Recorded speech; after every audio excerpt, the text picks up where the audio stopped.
Hello again, friends.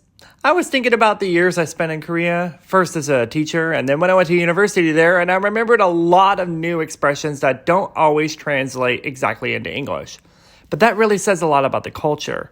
This is particularly true in K-pop terms, which is its own culture in Korea and around the world. So I decided for this video I could explain some of the terms to you in the context of Korean culture because it helps to know a concept if you also know how it fits in the language and culture itself. Some of you diehard fans might already know some of these terms, but I'll bet there will be at least a couple in here that you don't already know. But before we get started, please do me the huge favor of hitting those like and subscribe button for me and click on the notifications bell so you can get the messages when I come out with a new video, which I like to do regularly. And now, onto the video.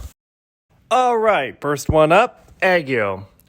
Eggio means behaving in a flirtatious, coy, or coquettish manner, and it is commonly expected for both male and female K-pop idols. It's cute and adorable, so you better watch out when someone is trying this with you.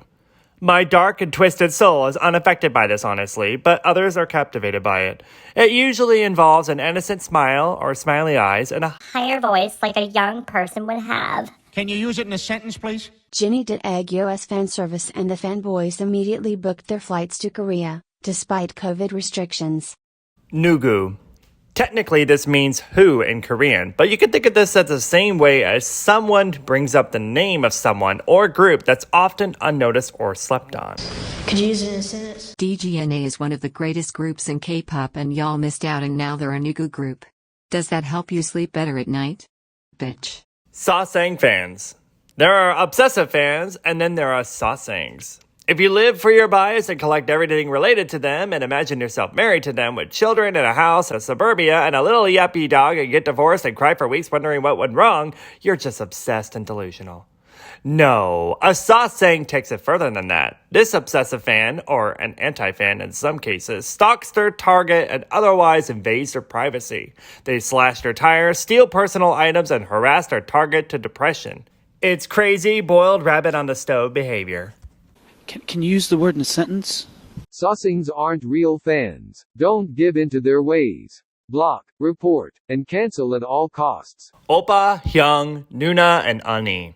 The general rule is that a female calls an older male Oppa and an older female Unnie.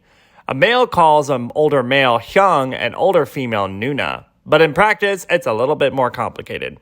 An Oppa is usually an older brother, someone who is or seems like family and who you look up to. Only from a girl's perspective, and sometimes a gay male, it can be an older guy if you're dating. It's a term of endearment that's used for a really cute guy or a husband or boyfriend, kind of like honey or babe. Can you use it in a dirty sentence? Oppa, notice me. My pregnancy test came back positive. I'm carrying your baby after I saw your music video. Daesang. Not to be confused with Daesung. This term refers to the highest level or quality of something, and in K-pop it usually refers to an award or title for a high-performing group. In the various award shows, the Daesang would be the Record of the Year, Song of the Year, Vocalist of the Year, etc. It depends on how many top awards they have, but it's usually of the year or something like that. Could you use it in a sentence, please? BTS has won so many Daesangs that they are practically synonymous with it. Hwaiting.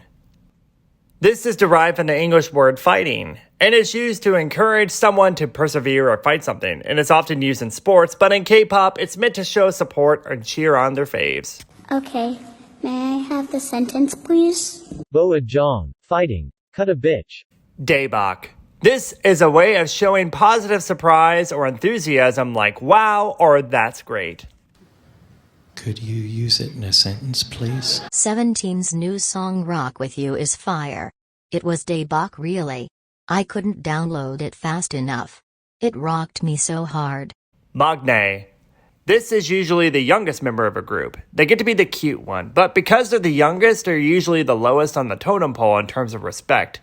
This is because Koreans focus on age as a determinant of respect. There's a lot more layers to this, but that's just kind of like the surface level, really. Can you please use the word in a sentence? Taemin is the Maknae of SHINee, but with all of his solo comebacks, it's clear he was sexually deprived and has shown the world that he's day man now. Sajegi. In Korea, this is the term for panic buying or illegally buying things in bulk. In K-pop, this is when fans, record companies, or anyone else unethically buys a lot of albums or others downloads to boost an act's chart ranking. Funny that this exists, but we don't talk about YouTube views because that could qualify here if you really ask me. Can you use it in a libelous sentence? EXO was accused of Sajaegi with their latest album, but in reality, they just have a lot of fans and their album numbers are a true reflection of that. Hol. This is basically like saying, oh my god, or oh no, or any other negative exclamation you can think of when something's shocking. Can you use it in a libelous sentence? Did you hear? What? K-pop is secretly an underground organization meant to funnel money to the mafia. Hol. Sunbay and Hoobae. Sunbays are the senior members of a K-pop group, and they are considered the superior to the Hoobae, who are the junior members. But one Sunbay's Hoobae could be another Hoobae's Sunbay. It helps to know who ranks where in seniority. In addition, a K-pop act with an earlier debut date is considered the Sunbay over a rookie group that would be the Hoobae. Could you use it in a sentence? Shinhwa is like the ultimate K-pop Sunbays. They're bays and daddies really. And finally, Ulchang and Monchong. Ulchang means best-faced in Korean. It refers to the face or visual of any K-pop group. The ones with great bodies are Momzzang. These members are the most attractive and are usually put up front as the face of the group, even if they're not the actual leader of the group. Can you use it in a dirty sentence? Minhyuk of BTOB is a sextuple threat, including being a total Ulchang and Momzzang. That boy is talented and impregnates us all. So there you have it, guys. A few K-pop and general Korean terms that will help you sound like a true K-pop fan. Let me know if you know any other terms in the comments below. And until then, please be sure to hit those like and subscribe buttons for me. I appreciate you for stopping by. Please check out many more of my videos on all things K-pop, and I'll see you next time.